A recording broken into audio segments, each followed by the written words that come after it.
NDAৰ পৰা ওলালোঁ আকৌ NDAত সোমালোঁ আৰু NDAত ওলালোঁ আৰু NDAত সোমালোঁ যিদিনা ওলাই যাম কিবা এটা কথা নিউজত ওলাল মোক লিডাৰজনে ক'লে যে দাদা আপুনিও মোক 10টা গালি পাৰি দিয়ক এইটোতো ৰাজনীতিহে মই কৈছোঁ যিদিনা আপোনাক 10টা গালি পাৰি দিব লাগে সেইদিনা মই আপোনাৰ ফোন নম্বৰো ডিলিট কৰিম কিয়া এটা স্কুলো নীতিগিল you are out BJP out Hagrama সোমাই গ'ল এই পৰিস্থিতিটো আপুনি কি ধৰণে পৰ্যবেক্ষণ কৰে হুজ ইমেচিউৰিটি ইজ দিছ কাউন্সিলখন নেশ্যনেল পাৰ্টিয়ে দখল কৰিব পৰা নাই গতিকে মিছনটো ইমানেই কৰক য'ত আপোনাৰো লাভ হয় সমাজখনৰো লাভ হয় এনেকুৱা মিছন নকৰক যিটো আধৰুৱা হৈ থাকি যাব সমাজৰো লছ হ'ব আপোনাৰো লছ হ'ব এতিয়া এই মেছেজটো আপুনি কাক দিছে আপোনাকে দিছোঁ মই কোন হয় মোৰতো কোনো পলিটিকেল এজেণ্ডা নাই মোৰতো কোনো মিছন নাই আপুনি কৈ আছে যে আপুনি এনেকুৱা এটা মিছন লওক যিটো সমাজৰো লাভ হয় আৰু আপোনাৰো লাভ হয় এতিয়া যোৱা BTC নিৰ্বাচনত সেইটো স্পষ্ট হৈ গ'ল আপোনাৰো লাভ নহ'ল বিজেপিৰো লাভ নহ'ল তাৰ মানে আপুনি এই মেছেজটো দিব খুজিছে বিজেপিক যে চাবা মই প্ৰিফাৰ কৰিছিলোঁ যে 10টা ভুল কাম কৰাতকৈ ইলেকশ্যন হাৰাটোও ভাল प्रमद बर' सारा नंखाय बाथ्रा बुंनो थाखाय जोनोम लायाखै नांगौबा गावनि गादिनिफ्राय जेननानै थाथों हाग्रामा महिलारि सारा नंखाय बाथ्रा बुंनानै गादियाव जिरायनानै थायो आगदा आगखि साइन होनानै खामानिया जानाय जायिया उननि बाथ्रा बिलखौ दिहुननानै नांगौबा जानानै थागोन आं बाथ्रा बुंनाय नङा आंनि गोसोनिफ्राय बुंनाय नङा प्रमद बर' सार बुंनाय बाथ्रा एसे भिडिअनि फुटेजखौ खोनासंलां মই UPPLৰ কেণ্ডিডেট আপুনি এতিয়া NDAৰ কেণ্ডিডেট নে UPPLৰ কেণ্ডিডেট মই UPPLৰ কেণ্ডিডেট UPPL পাৰ্টিৰ পৰা মই থিয় হৈছোঁ আৰু UPPLৰ পৰা জিকিছোঁ ইলেকশ্যন হ'লে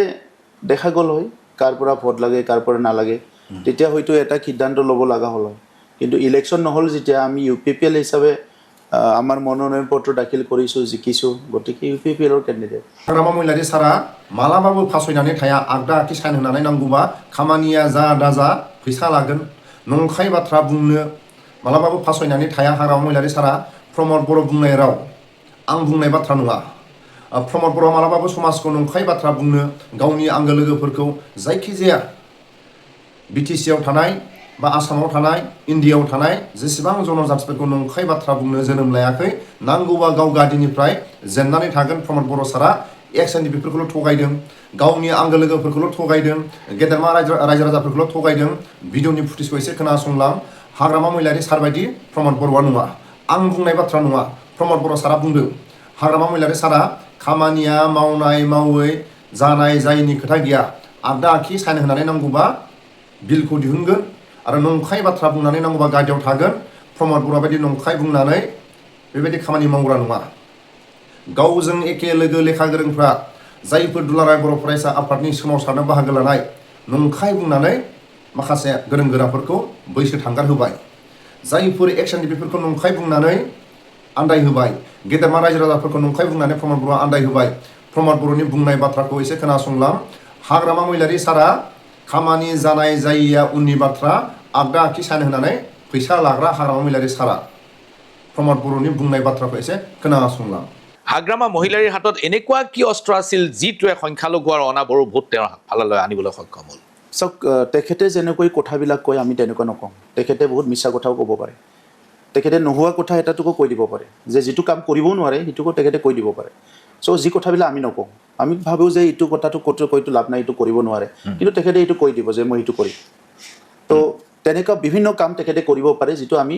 কৰিলেতো আমিও কৰিব পাৰোঁ মানুহ কিন্তু আমি নকৰোঁ কাৰণ আমি এটা ভিজন লৈ আহিছোঁ যে সমাজখন 30-40 বছৰ বিভিন্ন পৰিৱেশৰ মাজেৰে পাৰ হৈ আহিছে তাত আমাৰ বহুত ক্ষতি হৈছে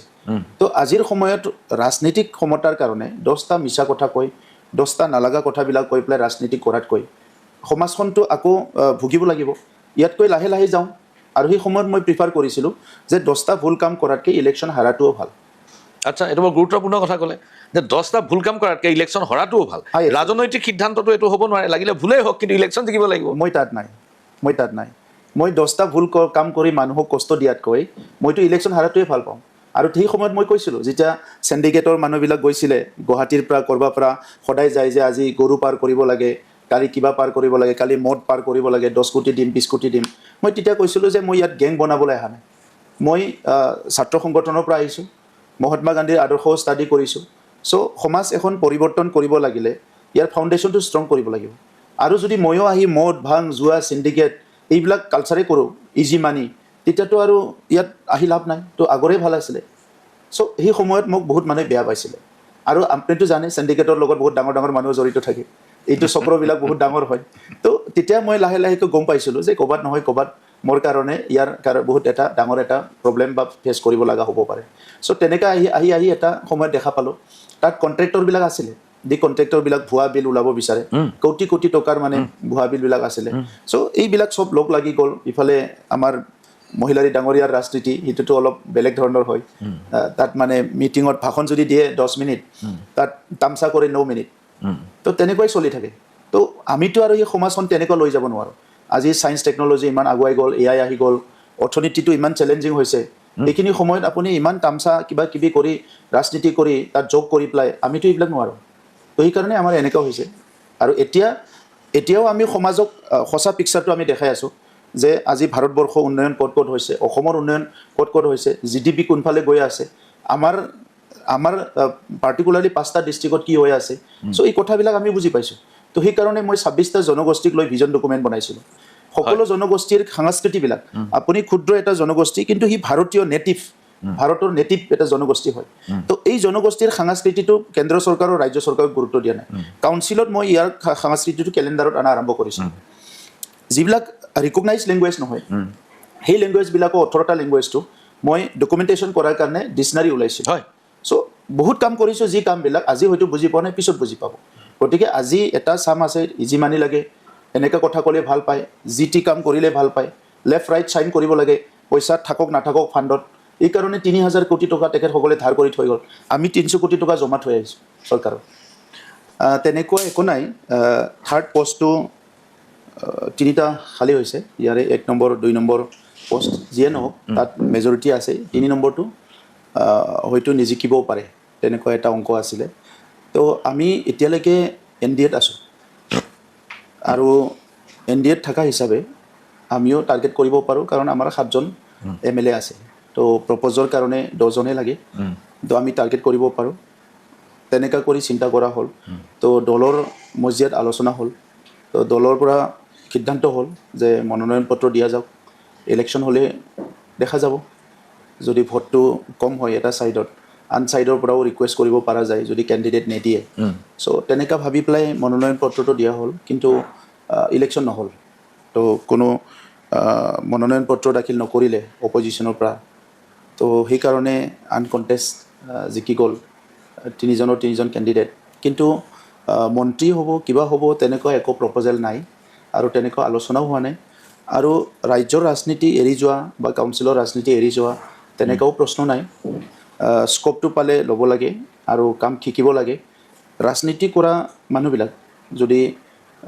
ভাৰতত ৰাজনীতি কৰিব বিচাৰে তো পাৰ্লিয়ামেণ্টৰ মজিয়াত একবাৰ যাব পালে ভাল বহুত কথা শিকিব পাৰে জানিব পাৰে কাৰণ ইট ইজ হাইষ্ট ফৰাম আৰু তাতে পলিচিবিলাক হয় গতিকে আজি যদি ভাৰতবৰ্ষত কিবা ভাল হৈছে এই লোকসভা ৰাজ্যসভাৰ কাৰণে হৈছে কিবা যদি বেয়া হৈছে লোকসভা ৰাজ্যসভাত যদি কিবা বিষয়টো ইগনোৰ কৰিছে এই পলিচিবিলাক আজিলৈকে হৈ উঠা নাই তো মোৰ আজিয়ে বা এইবাৰে এই বছৰে মই ৰাজ্যসভাত যাম বা যোৱাবাৰ লোকসভাত খেলিম তেনেকুৱা সিদ্ধান্ত মোৰ নাছিলে কিন্তু যোৱা 30টা বছৰ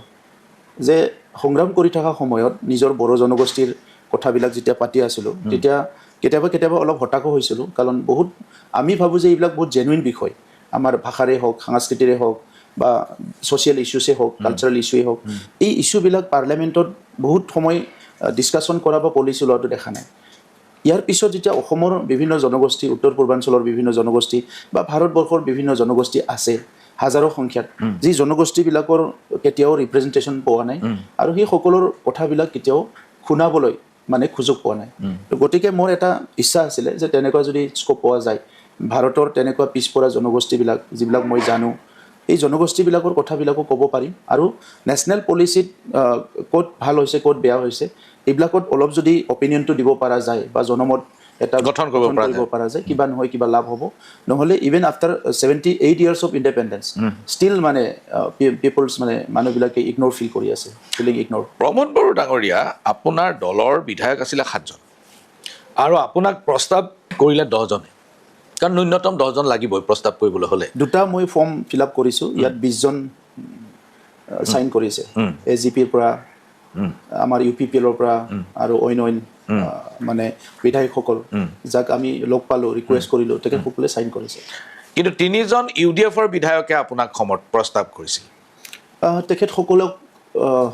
ৰিকুৱেষ্ট কৰিলে আমাৰ বিধায়কসকলে আৰু সেই হিচাপে কৰিলে আমি মানে মনোনয়ন পত্ৰ যেতিয়া ফিল আপ কৰিছিলোঁ তেতিয়া গুৱাহাটীত আহিছিলোঁ আৰু আমাৰ টাৰ্গেটটো আছিলে অসম গণ পৰিষদৰ পৰা আমি ল'ম আৰু অইন কাৰোবাৰ পৰা ল'ম তো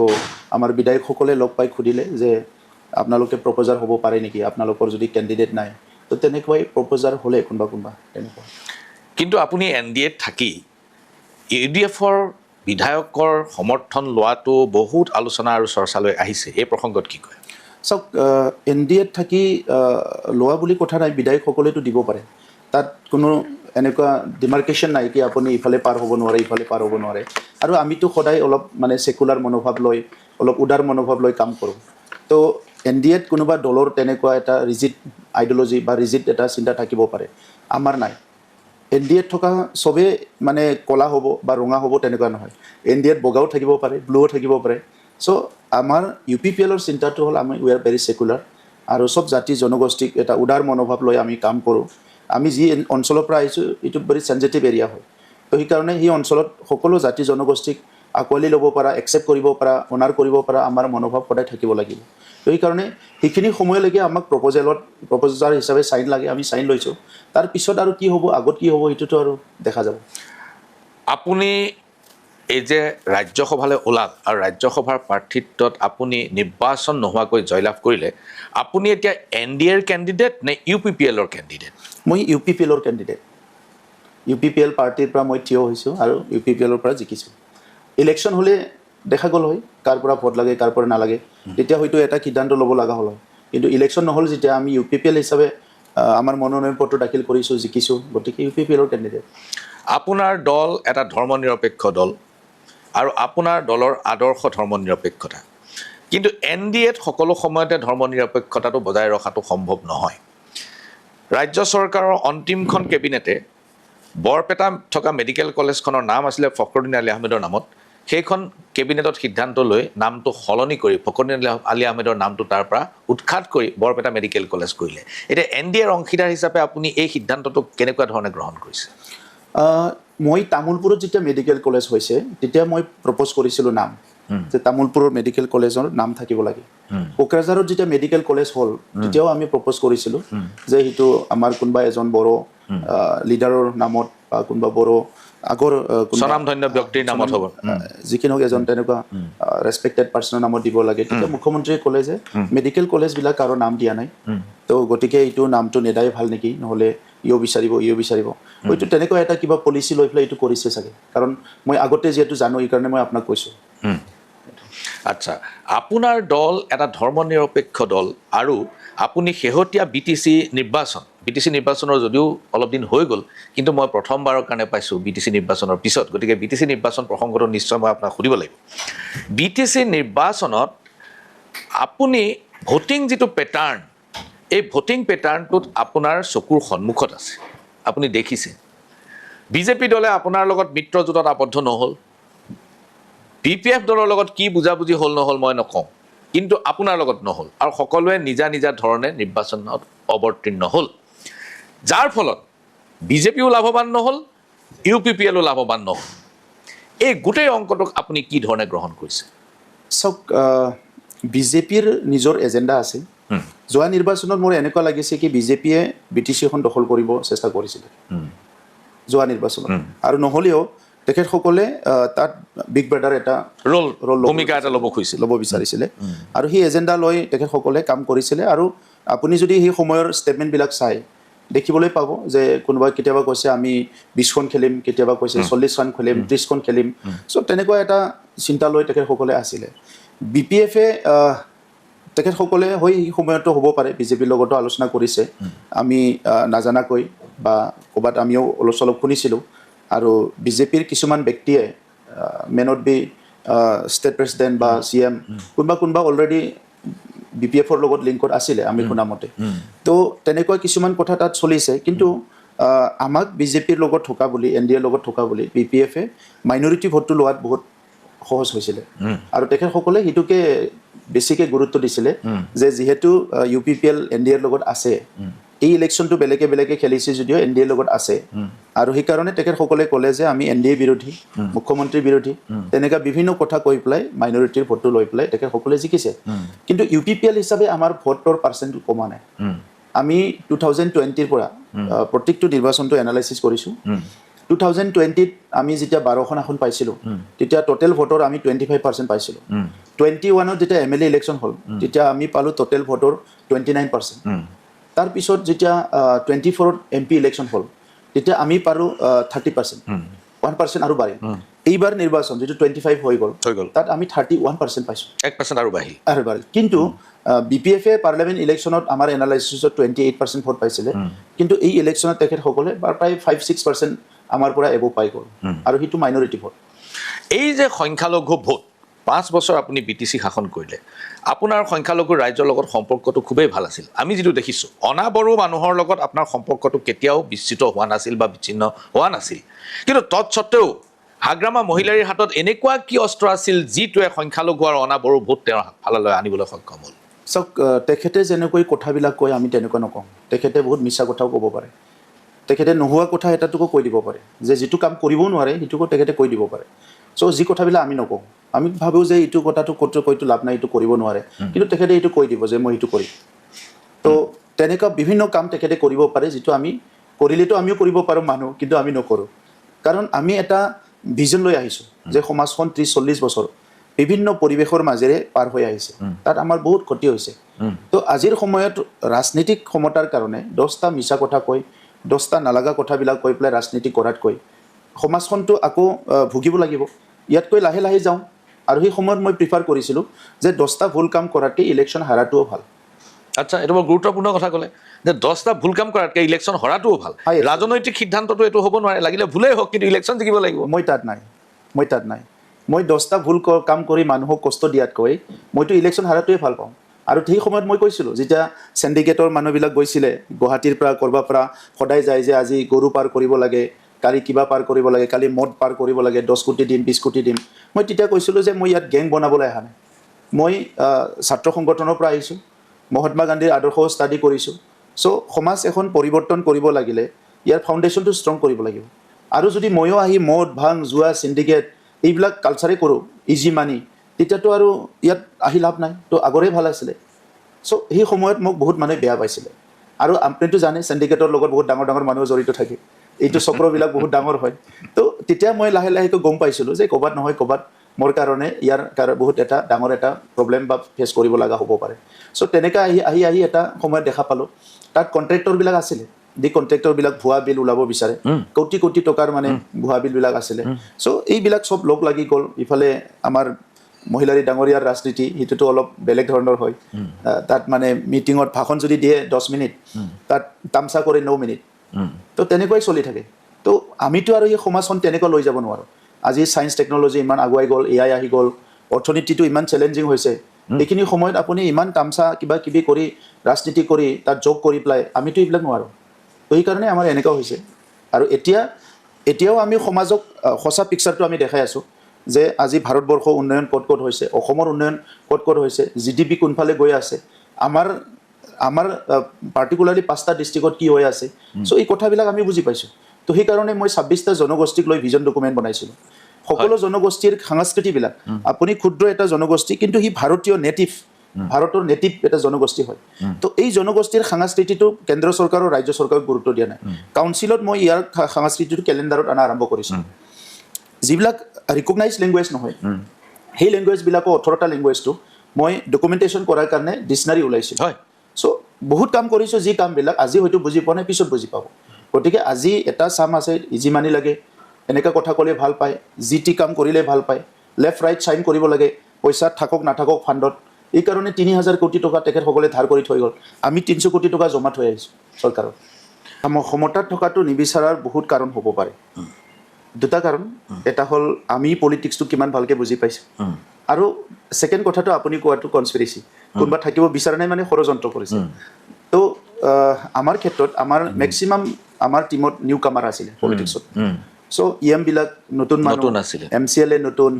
আমাৰ দল নতুন আৰু অলৰেডি ইষ্টাব্লিছড কিছুমান তাতে ছিষ্টেম চলি আছে ভেলুজ আছিলে কিছুমান এই ছিষ্টেমবিলাক আমি ইমিডিয়েটলি গৈ পেলাই কাউণ্টাৰ কৰিছিলোঁ যে গোটেই বাজেট ছিষ্টেমটো ঠিক নাছিল কাউন্সিলৰ ফাইনেন্স ছিষ্টেমটো ঠিক নাছিলে তাত ফাইনেন্স ডিপাৰ্টমেণ্টে নাছিলে এনে এজন মানুহ চাইন কৰি ফাইনেন্সটো চলাই আছিলে আমি গোটেই ছিষ্টেমটো চেঞ্জ কৰি এটা ছিষ্টেমত আনিব বিচাৰিছিলোঁ যে বাজেট প্ৰপাৰ হ'ব লাগে একাউণ্টছটো প্ৰপাৰ হ'ব লাগে কেক আহিব লাগে অডিটিং কৰিব লাগে গোটেই আৰু ষ্টেটৰ যিটো ফাইনেন্সিয়েল ৰুলছবিলাক ফ'ল' কৰিব লাগে যিটো আগতে কৰা নাছিলে টেণ্ডাৰ ছিষ্টেমবিলাক ঠিকমতে নাছিলে ই টেণ্ডাৰ হ'ব লাগে 25 লাখৰ ওপৰত এই গোটেই বিষয়বিলাক আমি ঠিক কৰিছিলোঁ আৰু সেইটো বহুতে ভাল পোৱা নাছিলে তো মেইন কথাটো হ'ল কি যে জৈছা থা এইছা চলনে চে যেনেকৈ আছে এনেকৈ চলাই থাকিলে একো অসুবিধা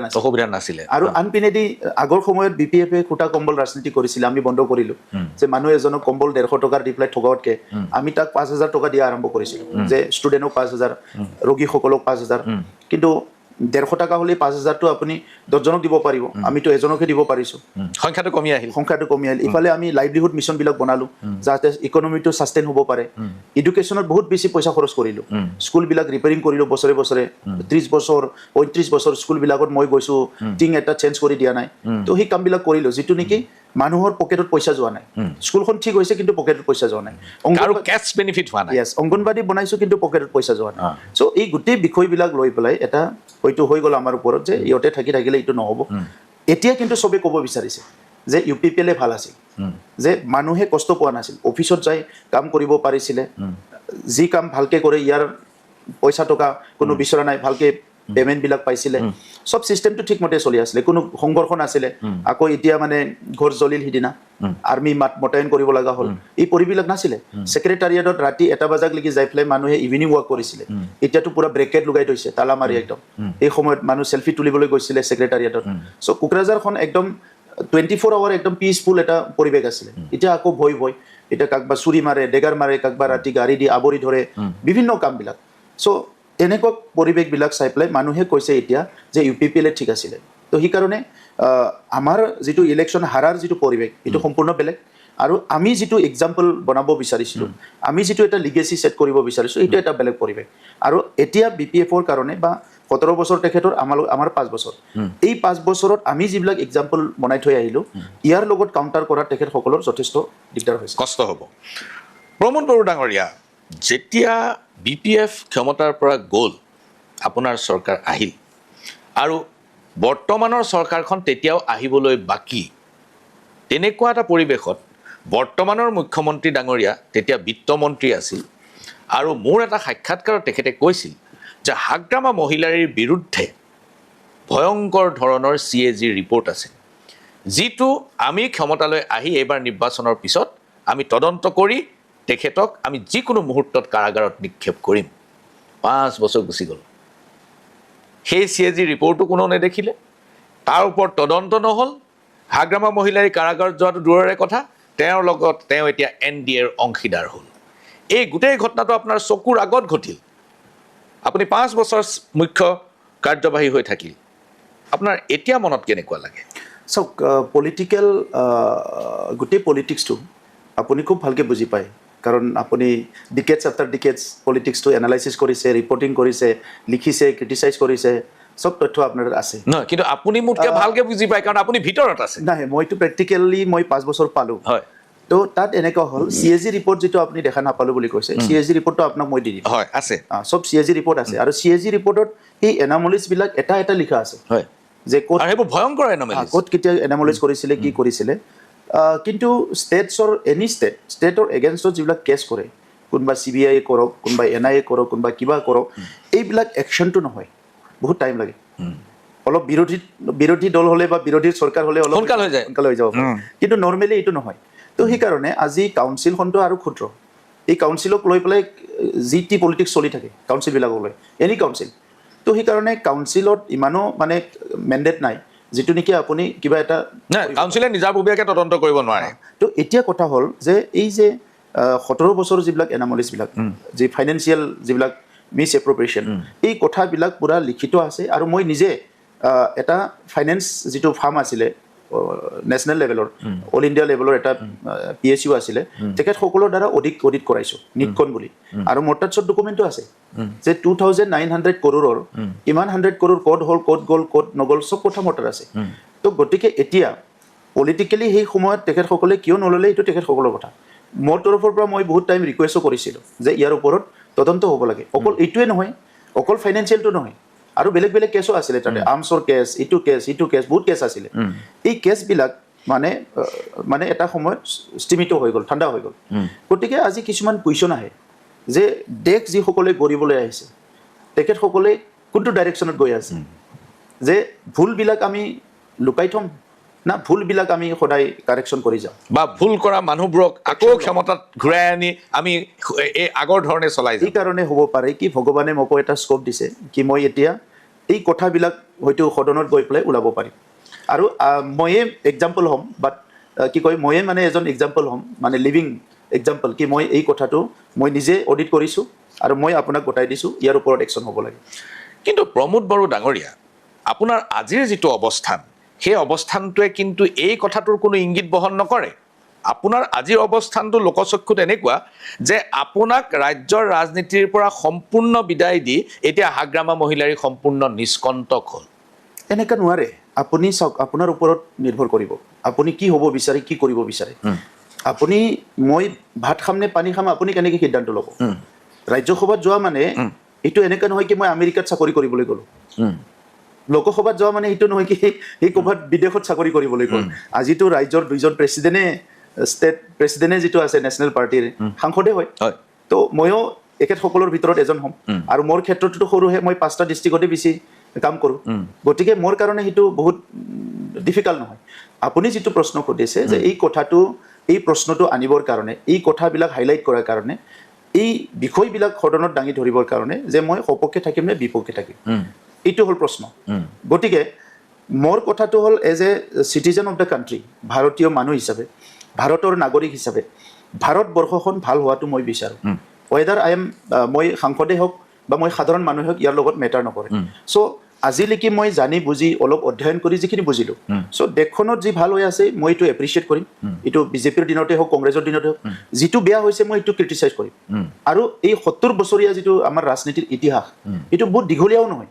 অধ্যয়ন কৰি আপুনিও গোটেই পাইছে ময়ো পাইছোঁ পণ্ডিত জৱাহৰলাল নেহৰু ডাঙৰীয়াৰ পৰা নৰেন্দ্ৰ মোদী ডাঙৰীয়ালৈ চ' গতিকে সেইকাৰণে মই কৈছোঁ যে ক'ত ভুল হৈছে ক'ত ভাল হৈছে এইটো কথা ক'ব লাগিব আজি নতুন নতুন সাংসদ আহিছে তেখেতসকলেও গুৰুত্বপূৰ্ণ বিষয়বিলাক ওলাই আছে আপুনি ৰাজনীতি নিজৰ ৰাস্তাটো সিদ্ধি কৰাৰ কাৰণে কিছুমান ভুলবিলাক সদায় লুকাই থ'ব নোৱাৰে ইয়াৰ কাৰণে দেশে কষ্ট পাব আজি আমি ক্ষুদ্ৰ ক্ষুদ্ৰ জনগোষ্ঠীবিলাকে ইমান কষ্ট কিয় পাব লাগে আমিতো দেশটো মানে বিভাজন বিচৰা নাই আমাৰ আন্দোলনকাৰীবিলাকে কি বিচাৰিছে আমাক এডুকেশ্যন ৰাইট লাগে ছ'চিয়েল ৰাইট লাগে কালচাৰেল ৰাইট লাগে ভাষাৰ অধিকাৰ লাগে তো ভাৰতৰ আজি 22টা ভাষা আপুনি শ্বেডিউল লেংগুৱেজ কৰিছে 780 লেংগুৱেজ আছে তো এই 780 লেংগুৱেজটো প্ৰটেকশ্যন দিয়াটো আপোনাৰ দায়িত্ব হয়নে নহয় ইয়াত আহিতো ইংলেণ্ডে প্ৰটেকশ্যন নিদিব নহয় অষ্ট্ৰেলিয়াই চ' বহুত কৰণীয় কাম আছে আৰু তাত বহুত টকা পইচাও নালাগে আপুনি ৰাস্তা এটা বনাইছে কেৱল নীতি নিৰ্ধাৰণ কৰিব লাগে বহুত ধন্যবাদ এইখিনিতে লৈছোঁ ক্ষণিক সময়ৰ বাণিজ্যিক বিৰতি চাই থাকিব মেজমেল ঘূৰি আহিছোঁ মেজমেলৰ মজিয়ালৈ প্ৰমোদ বড়ো ডাঙৰীয়া বিৰতিৰ পূৰ্বে আপুনি এই কথাটো কৈছে যে ব্যৱস্থাটো লগত সংঘাত হোৱাৰ বাবে পুৰণি যিটো চলতি ব্যৱস্থা আছিল এই ব্যৱস্থাটোত যিবিলাক অনিয়ম আছিল এই অনিয়মবোৰ শুদ্ধ কৰিবলৈ যোৱাৰ বাবে বহুতে আপোনাক বেয়া পালে এতিয়া কথাটো হ'ল মই আন এটা প্ৰসংগলৈ আহিব খুজিছোঁ কথাটো হ'ল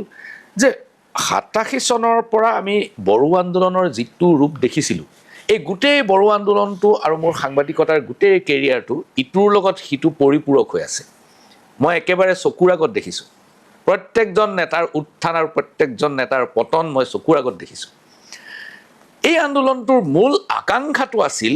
যে বড়ো জনগোষ্ঠীৰ অধিকাৰ প্ৰতিষ্ঠা কৰা সি লাগিলে ভূমিৰ অধিকাৰেই হওক সি অৰ্থনৈতিক হওক ৰাজনৈতিক হওক ভাষিক হওক সাংস্কৃতিক হওক সকলো ধৰণৰ এতিয়া হাগ্ৰামা মহিলাৰী এইবাৰ ক্ষমতালৈ অহাৰ পূৰ্বে তেওঁ এটা প্ৰতিশ্ৰুতি দিলে যে 2003 চনলৈকে যিবোৰ মানুহ বড়োলেণ্ডত আছে সকলোৱে ইয়াত নিৰ্বিঘ্নে থাকিব পাৰিব ই লাগিলে বিদেশীয়েই হওক স্বদেশীয়েই হওক তাৰ কোনো বাছ বিচাৰ নহ'ব তেওঁলোকক মাটি বাৰী দি তাত সংস্থাপন কৰা হ'ব প্ৰমোদ বড়ো ডাঙৰীয়া CAA আইনখন যেতিয়া গৃহীত হৈছিলে তেতিয়াও বড়োলেণ্ড এক্সক্লুডেড বড়োলেণ্ডত CAA নহ'ব অৰ্থাৎ বেংগলী হিন্দু মানুহ সদায় নিৰাপত্তাহীন হৈ থাকিব লাগিব, নাগৰিকত্বৰ কথা ক'ব নোৱাৰিব। ইফালে আন কিছুমান মানুহক তেওঁলোকে সংস্থাপন দিয়াৰ কথা কয়। এতিয়া বড়ো জনগোষ্ঠীৰ সংহত বড়ো জনগোষ্ঠীৰ যি আকাংক্ষা, সেই আকাংক্ষা এনেবোৰ প্ৰতিশ্ৰুতিত প্ৰতিফলিত হৈছেনে? চাওক, যিটো এছপিৰেশ্যন সেইটো আপুনি এটা মেজাৰ কৰিব নোৱাৰে, সেইটো সদায় বাঢ়ি যাই থাকিব, বাঢ়ি যাই থাকিব, বাঢ়ি যাই থাকিব। তো 1987 আগত যিটো চৰকাৰ চলি আছিলে দীঘলীয়া সময়, আৰু বড়োৰ যিটো ৰেইচ, বড়োৰ যিটো সচেতনতা, সেইটো মানে পষ্ট ব্ৰিটিছ পিৰিয়ড নহয়, ব্ৰিটিছ টাইমতে হৈছে। 1929ত চাইমন কমিশ্যনক গুৰুদেৱ কালীচৰণ ব্ৰহ্মই পিটিশ্যন দিছিলে। সেই সময়ৰ পৰা যদি চাই, তাৰপিছত 67ত PTC জন্ম হ'ল, এপছু জন্ম হ'ল, 52ত বড়ো সাহিত্য সভা জন্ম হ'ল। চ' তেনেকুৱা এইটো আহি আছে। আৰু যেতিয়া যেতিয়া বিভিন্ন সমস্যাৰ সন্মুখীন হৈছে, তেতিয়া বিভিন্ন পৰিৱেশবিলাক সৃষ্টি হৈছে। তো আহি 85ত হ'ব পাৰে অসম চুক্তি হ'ল। অসম চুক্তি হোৱাৰ লগে লগে বহুতৰে আশা আছিলে যে এইটো ৰিজনেল গভৰ্ণমেণ্ট আহিব, লোকেল গভৰ্ণমেণ্ট আহিল, তো তাত বহুত এছপিৰেশ্যনছবিলাক ফুলফিল হ'ব, আকাংক্ষাবিলাক, কিন্তু নহ'লগৈ। সেইকাৰণে 87ৰ আন্দোলন হ'ল। অসম আন্দোলনৰ পিছত ট্ৰাইবেল আন্দোলন, 87ত বড়ো আন্দোলন, তাৰপিছত বিভিন্ন ট্ৰাইবেল জনগোষ্ঠীবিলাকৰ আন্দোলনবিলাক আৰম্ভ হ'ল। এতিয়া সেই সময়ত মূল কথাটো হৈছিলে বডোফা উপেন্দ্ৰনাথ ব্ৰহ্মৰ যে এটা ছেপাৰেট এডমিনিষ্ট্ৰেশ্যন হ'ব লাগে। এই এডমিনিষ্ট্ৰেশ্যনে আমাক চোৱা নাই, সেইকাৰণে ছেপাৰেট এডমিনিষ্ট্ৰেশ্যন হ'ব লাগে। আৰু মেইন কথাটো মূলতঃ ছেপাৰেট এডমিনিষ্ট্ৰেশ্যন এইকাৰণে বিচাৰিছিলে, অট'নমি বিচাৰিছিলে বা ষ্টেটহুড বিচাৰিছিলে। ইয়াৰ মূল কাৰণটো আছিলে কি, যিটো ইষ্টাব্লিছ শাসন আছে, ইষ্টাব্লিছমেণ্ট আছে, তাৰ পৰা মানে কোনো ধৰণৰ সঁহাৰি পোৱা নাই, এনিথিং মানে কোনো ৰেছপন্সটো পোৱা নাই। তো সেইকাৰণে সেই মুভমেণ্টটো চলিলে। আৰু আজিৰ সময়ত ৰেকৰ্ডটো যদি চাই 5000তকৈ অধিক শ্বহীদ হ'ল। যিটো এছপিৰেশ্যনছ আছিলে পলিটিকেল এছপিৰেশ্যনছ, তো সেইটো চৰকাৰে ঠিক কৰি দিলে যে এইটো হ'ব নোৱাৰে ছেপাৰেট ষ্টেট। সেইকাৰণে BSC হ'ল, BTC হ'ল, এতিয়া BTR হ'ল। তো দেশখনৰ চৰকাৰখনৰ নীতি, দেশখনৰ চৰকাৰখনৰ পলিটিকেল নীতিবিলাকৰ লগত উইদিন দ্য কাণ্ট্ৰি থকা মানুহবিলাকে বহুত সময়ত এইটো মানি ল'ব লগা হয়, কনভিন্স হ'ব লগা হয়। কাৰণ এইটো একপক্ষীয় নহয়, দুটা দেশৰ যুদ্ধ হ'লে এইটো চলিব পাৰে, কিন্তু within the constitution, within the country, আৰু আপুনি যিটো বিচাৰিছে নিজৰ দেশৰ চৰকাৰৰ পৰা, তো তাত আপুনি ইমান এক্সট্ৰিম লেভেলত যাব নোৱাৰে যে সেইটো গোটেই শেষ কৰি দিম আমি। আপোনাৰ দেশৰ চৰকাৰে চৰকাৰী ভূমিত বেদখল উচ্ছেদ কৰিছে, বন বিভাগৰ মাটিৰ বেদখল উচ্ছেদ কৰিছে, জলাশয়ৰ মাটিত উচ্ছেদ কৰিছে। BTR অঞ্চলটো সম্পূৰ্ণ ব্যতিক্ৰম, তাত কোনো উচ্ছেদ নহ'ব। 2003লৈকে যিসকল আহিছে সকলো বেদখল হওক দখল হওক চব থাকিব পাৰিব। হাগ্ৰামা মহিলাৰী এই নীতিটোৰ প্ৰসংগত মই আপোনাক সুধিম। সেইটো 2003ত মানে যিটো আছিলে, একচুৱেলি এইটো 2003 নাছিলে, একটো 2003 হোৱাৰ কাৰণে 2003 হয়। অসম চুক্তিৰ ৰূপায়ণৰ ক্ষেত্ৰত চাওক যে 51 আৰু 71, হয়, তো 71 বুলি ক'লেও বিদেশী নলা যিমান আশা কৰিছিলে, 51 বুলি ক'লে আৰু বেছি আশা কৰিছে মানুহবিলাকে, হয়তো তাতকৈ কমো ওলাব পাৰে। কাৰণ ছিষ্টেমটোতে গণ্ডগোলটো আছে, আপোনাৰ যিটো ছিষ্টেম, সেই ছিষ্টেমত গণ্ডগোল আছে। আপুনি আৰু মই বহি ইয়াতে বহুত কথা পাতিব পাৰিম, আমাৰ দুইজনৰ আৰ্গুমেণ্টটো এটা ডাইৰেকশ্যনত আমি লৈ যাব পাৰিম, কিন্তু ছিষ্টেমত গণ্ডগোল আছে। তো সেইকাৰণে আজি আপুনি আৰু মই কথাটো কৈ লৈ পেলাই যিটো কথাৰ কোনো চলিউশ্যন নোলায়, সদায় দশমিকে ওলায়, এই কথাটো আপুনি এটা একাডেমিক ডিছকাশ্যনত নিচিনা লৈ যাব পাৰে। প্ৰমোদ বড়ো ডাঙৰীয়া, আপুনি মোৰ প্ৰশ্নটোৰ পৰা এৰাই চলিবৰ কাৰণে আপুনি এইটো কথা কৈছে। মই কৈ আছোঁ স্পেচিফিক ডেডলাইন, মই কৈ আছোঁ 2003 চনলৈকে অহা সকলো মানুহ ইয়াত দখল হওক বেদখল হওক থাকিব পাৰিব, ইয়াত কোনো বেদখল উচ্ছেদ নহ'ব। আৰু BTR অঞ্চলৰ বাহিৰে সকলো অঞ্চলত বেদখল উচ্ছেদ হৈ আছে। এই প্ৰসংগটো কওক। নহয়, 2003 চনৰ আগৰ যদি আমি ক'লো হয়, মই এইটোৱে ক'ব বিচাৰিছোঁ যে আমিও ক'লো হয় যে 71ৰ পৰা ল'ব লাগে, হৈছে কিবা আজিলৈকে হৈছে জানো কিবা এটা আপুনি উচ্ছেদৰ মানুহবিলাক ক'ত গ'ল? আমেৰিকাই চিকল লগাই পঠাই দিলে ইণ্ডিয়ান মানুহটো, আমি কেইজনক চিকল লগাই পঠাব পাৰিছোঁ? কাৰোবাক পঠাব পাৰিছোঁ জানো? তো এই কথাটো পাতি কিবা লাভ আছে জানো? ইয়াৰ কাৰণে আজি যিসকলে অস্ত্ৰ লৈ জংঘলত আছে সেইসকলো কিবা কৰিলে জানো? আল্টিমেটলি গৈতো গোটেই ফিনিছে হৈ যায় আছে। তেওঁলোকৰে ভোট লৈ পেলাই হাগ্ৰামা মহিলাৰ চেয়াৰমেন হ'ল। তো সেইকাৰণে চাওক ৰাজগুৰুদা, এটা কথা কওঁ মই, কিছুমান কথাৰ বাস্তৱতা আছে, এইটো একদম সত্য হয় কিছুমান কথা, কিন্তু আজিৰ সময়ত কথাবিলাক অপ্ৰাসংগিক নিচিনা হৈছে আৰু অপ্ৰাসংগিক কৰি পেলাইছে। তো সেইকাৰণে যিটো ডিছকাশ্যন কৰি আপুনি সমাজটো বিভাজন হ'ব পাৰে, ইয়াৰ পৰা ৰাজনীতি হ'ব পাৰে, এই কথাটো পাতি ন আপুনি কিয় এটা স্কোপ দিয়ে বেলেগ? এতিয়া মই আহিব খুজিছোঁ নিৰ্বাচনৰ প্ৰসংগলৈ। ঘটনাটো হ'ল যে আপোনাৰ BJPৰ লগত এতিয়াও আসন বুজাবুজি হোৱা নাই, আৰু আপুনি কৈছে যে BTRৰ ভিতৰৰ 15খন আসন আৰু বিটিআৰৰ বাহিৰৰ 4খন আসনত আপোনালোকে নিশ্চিতভাৱে প্ৰতিদ্বন্দ্বিতা কৰিব আৰু হাগ্ৰামা মহিলাৰে কৈ আছে যে প্ৰমোদ বড়ো বিজেপিৰ লগত কথা পাতক তেতিয়া ফাইনেল কৰক মই বিজেপিৰ লগত ফাইনেল কৰিম বস্তুটো কি অৱস্থানত আছে চাওক আমি এনডিএত আছিলোঁ আৰু এতিয়ালৈকে আছোঁ কিন্তু ইউপিপিএল হিচাপে আমি আমাৰ কথাটো স্পষ্টকৈ কৈ আহিছোঁ যে আমি বিটিচিৰ 15টা আসনটো খেলিব বিচাৰোঁ যদি এলায়েন্স নহয় এলায়েন্স যদি হয়তো এৰা ধৰা হ'বই যোৱাবাৰ আমি 8খন খেলিছিলোঁ এইবাৰো তেনেকুৱা আমাৰ 7জন এমএলএ আছে যদি বুজাবুজি হয় তেতিয়াতো আমি নিশ্চয় একেলগে খেলিলে হয় যদি বুজাবুজিয়ে নহয় তেতিয়াতো আৰু কাকবা আসন এটা দুটা এৰাৰ কথা নাই আমি 15খন খেলিম কাৰণ আমাৰ 15খন যিটো বিধানসভা আসন তাৰ ভিতৰত 40খন আমাৰ কাউন্সিলৰ আসন আছে তো তাত আমাৰ সম্পূৰ্ণ বুথ কমিটি প্ৰাইমাৰী কমিটি আমাৰ ৱাৰ্কাৰ আমাৰ সাপোৰ্টাৰ সব আছে বাহিৰত আমি শোণিতপুৰ বিশ্বনাথত পাৰ্টি গঠন কৰিলোঁ যে গহপুৰত আমি পাৰ্টি গঠন কৰিলোঁ বিশ্বনাথত গঠন কৰিলোঁ শোণিতপুৰত গঠন কৰিলোঁ আৰু তাৰ কিছুমান সিটত আমাৰ লোকেল তাৰে আমাৰ যিবিলাক পাৰ্টি ৱাৰ্কাৰ লিডাৰ সকলৰ পৰা দাবী আহি আছে যে কিছুমান সিটত আমি কন্টেষ্ট কৰিব পাৰোঁ গোৱালপাৰাত 2টামান সিটত আমি কন্টেষ্ট কৰিব পাৰোঁ আৰু সেইখিনিত আমি প্ৰিপাৰেচন কৰি আছোঁ যে আমি কন্টেষ্ট কৰাৰ কাৰণে আমাৰো এটা উদ্দেশ্য আছে যে আজি কাউন্সিলত আমাক কোনোবাই হাৰাইছে আজিৰ কাৰণেতো ৰাজনীতি দলটো খোলা নাই সো এটা দীঘলীয়া সময় যাব আমাৰ দুজনকৈ সাংসদ আছে এমএলএ 7জন আছিলে গতিকে দীঘলীয়া সময়ৰ কাৰণে আমিও প্ৰিপেয়াৰ কৰি আছোঁ সেইকাৰণে এই ইলেকশ্যনটো আমি খেলিম কিন্তু পৰৱৰ্তী সময়ৰ কাৰণে আমাৰ প্ৰিপাৰেশ্যনটো আৰু ডাঙৰ অসমত ডেলিমিটেশ্যন হ'বলৈ গৈ আছে তো সিটৰ সংখ্যা বাঢ়ি 150 হ'ব পাৰে 160 হ'ব পাৰে তো আমাৰ নেক্সট টাৰ্গেটটো হৈছে যে আমি 100খন সিটলৈকে আমি পাৰ্টিটো বিস্তাৰ কৰি লৈ যাব বিচাৰিছোঁ কিছুমানে কমি আহিব বিচাৰিছে আমি কিন্তু বাঢ়াই লৈ যাব বিচাৰিছোঁ কাৰণটো হ'ল কি আজিৰ যিটো ৰাজনীতি চলি আছে ইয়াত বহুতে সন্তুষ্ট হৈছে বহুত ইনফ্ৰাষ্ট্ৰাকচাৰ হৈছে কিবা হৈছে বহুত সন্তুষ্ট কিছুমানে সন্তুষ্ট হোৱা নাই কি এই সকল জাতি জনগোষ্ঠীয়ে নিজৰ অস্তিত্বৰ কাৰণে যুদ্ধ কৰি আছে গতিকে ৰাজনৈতিকভাৱে কিছুমান ডাঙৰ সিদ্ধান্ত দেশত ৰাজ্যত লাগিব আৰু ইয়াৰ কাৰণে ইউপিপিএল মডেলৰ ৰাজনীতিটো আমি প্ৰস্তুত কৰি আছোঁ ভোট বেংক সকলোৰে একেটাই এটা কমন ভোট পুলৰ পৰা আপোনালোক তিনিওটা পাৰ্টিয়ে ভোট পাব লাগিব বিটিচি নিৰ্বাচনত দেখা গ'ল যে হাগ্ৰামা মহিলাৰীয়ে বড়ো ভোট কিমান টানিব পাৰিলে মই নাজানো কিন্তু অনাবড়ো ভোটৰ একাংশ হাগ্ৰামা মহিলাৰীয়ে টানি লৈ গুচি গ'ল আৰু অনাবড়ো ভোটৰ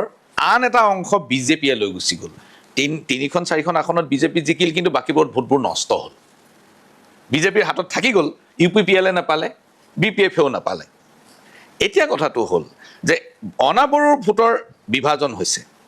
আৰু আপুনি 14খন আৰু 5খন আসনত 15খন আৰু 4খন আসনত আপুনি প্ৰতিদ্বন্দ্বিতা কৰিবলৈ লৈছে এনেকুৱা সময়ত আপুনি নেভাবেনে যে বিটিচিৰ খেলখনে আকৌ পুনৰাবৃত্তি হ'ব যদি আপুনি ইণ্ডিপেণ্ডেণ্টলি এই 19খন আসনত খেলি দিয়ে চাওক কিছুমান সময়ত আমি জিকিব পাৰোঁ কিছুমান সময়ত আমি হাৰাবও পাৰোঁ গতিকে নিৰ্বাচন খেলাটো অকল জিকাৰ কাৰণে নহয় হাৰাৰ কাৰণে আপুনি কিছুমান সিটত হাৰিব এতিয়া ধৰি লওক কংগ্ৰেছে 100খন সিটত খেলিব 100খনটো নিজিকে কিছুমান সিটত কাকবা হাৰাবৰ কাৰণে কাম হ'ব বিজেপিয়ে আজি ধৰি লওক 100খন সিটত খেলিব তো 100খনততো বিজেপিয়ে নিজিকে তো অংকটো আপোনাৰ যিটো আপুনি কাউন্সিলৰ ৰেফাৰেঞ্চত কৈছে আমাৰো কথাটো তেনেকুৱা আমাক এটা সৰু এটা অঞ্চলৰ ৰাজনীতি কৰিবলৈ আপুনি ইমান আণ্ডাৰষ্টিমেট কৰিব নালাগে গতিকে আজি ৰাজনীতিটো অকল আপুনি হাৰা জিকাৰে খেল নহয় এইটো এটা আইডিঅলজিকেল ফাইটো হয় এইটো এটা নিজৰ আদৰ্শগত আৰু নিজৰ এজেণ্ডাটো লৈ কৰা ফাইট হয় খুব গুৰুত্বপূৰ্ণ কথা কৈছে আমাৰ নিজৰ এজেণ্ডা যে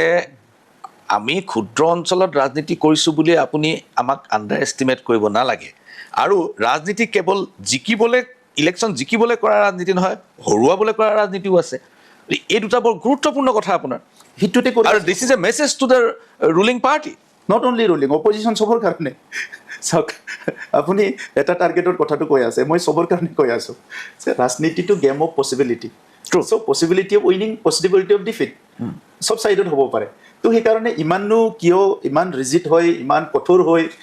যিটো খেলাটো আপোনাৰ হাতত নাই 100% ইমান কঠোৰ হয়তো লাভ নাই মানুহে কষ্ট পাব আজি মানুহক কিনা বেচা কৰি ঠেলা ঠোলা কৰি ভেলকিবাজি কৰি বিভিন্ন নাটক কৰি আপুনি just to win the election তাৰপিছত কি হ'ব এই মানুহবিলাকৰ কথাটোও ভাবিব লাগিব গতিকে আজি আপুনি মই সেইকাৰণে কৈছিলোঁ আপোনাক যে 10টা ভুল কথা কৈ মিছা কথা কৈ যিকোনো কাম কৰিব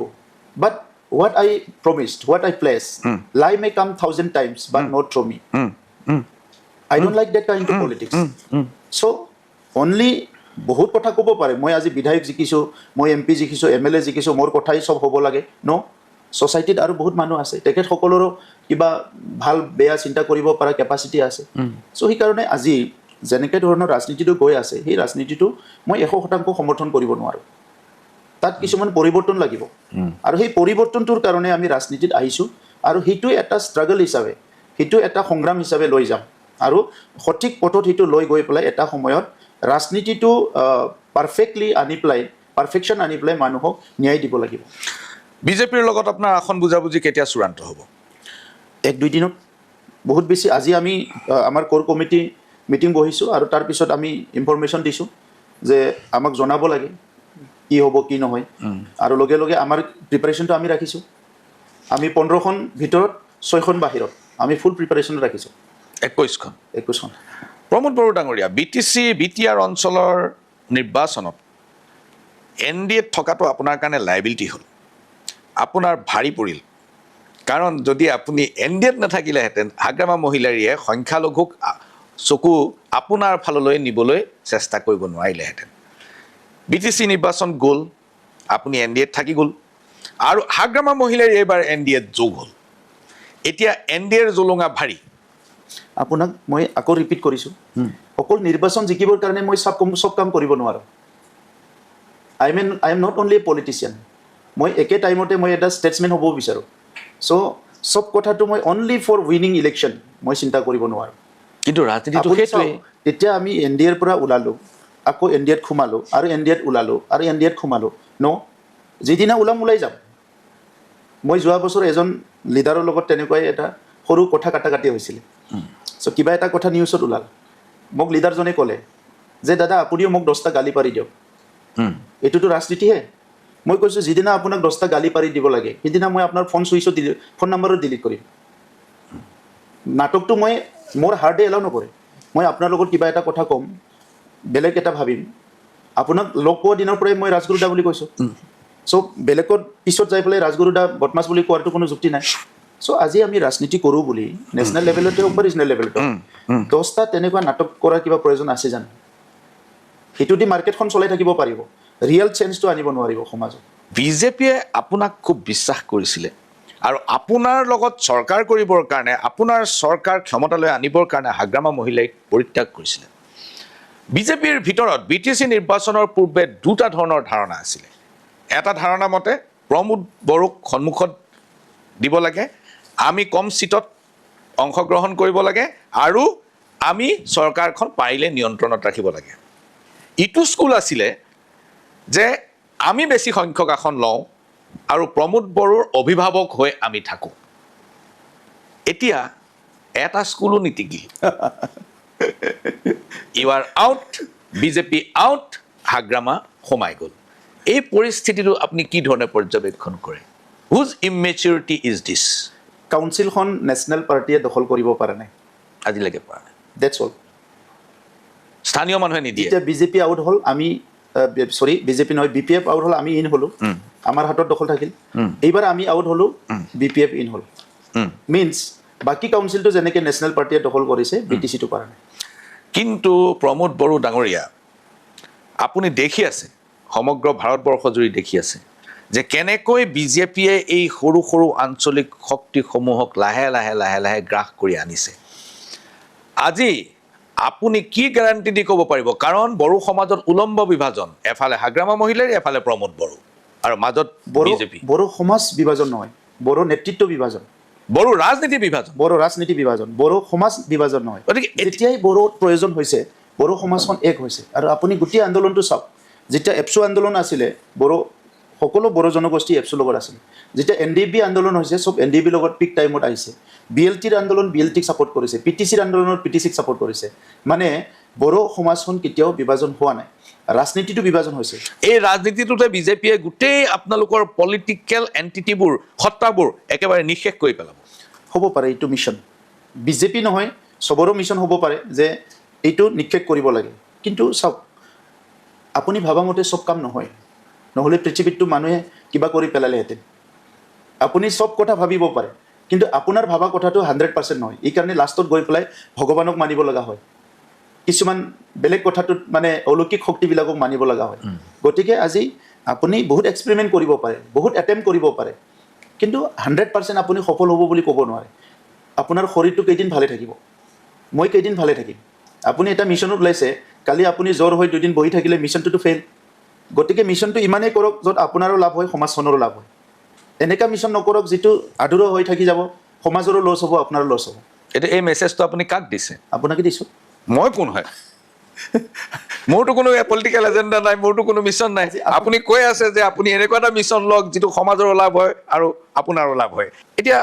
যোৱা BTC নিৰ্বাচনত সেইটো স্পষ্ট হৈ গ'ল আপোনাৰো লাভ নহ'ল বিজেপিৰো লাভ নহ'ল তাৰ মানে আপুনি এই মেছেজটো দিব খুজিছে বিজেপিক যে চাবা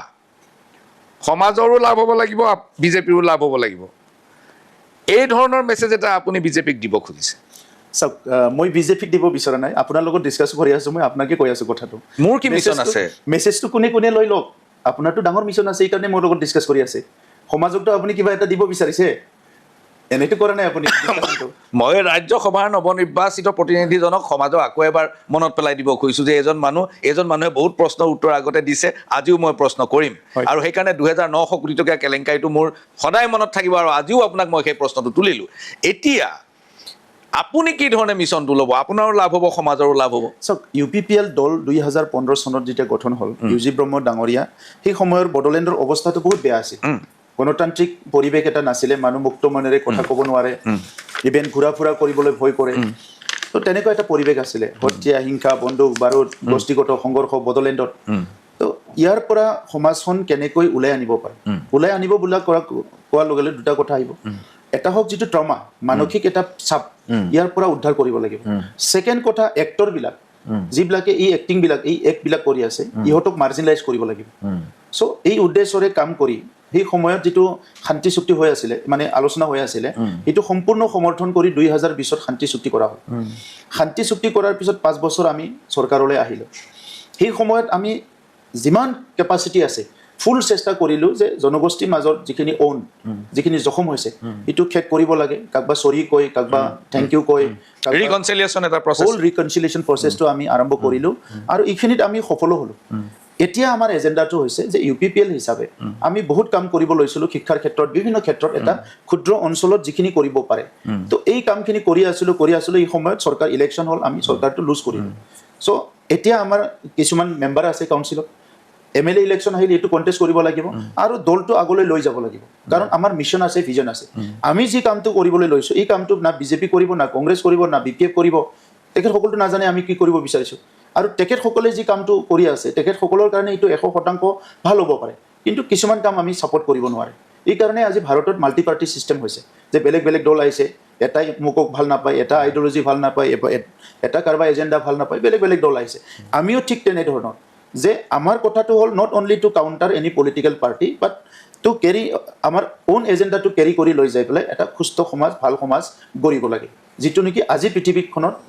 ভালকৈ জীয়াই থাকিব পাৰে প্ৰমোদ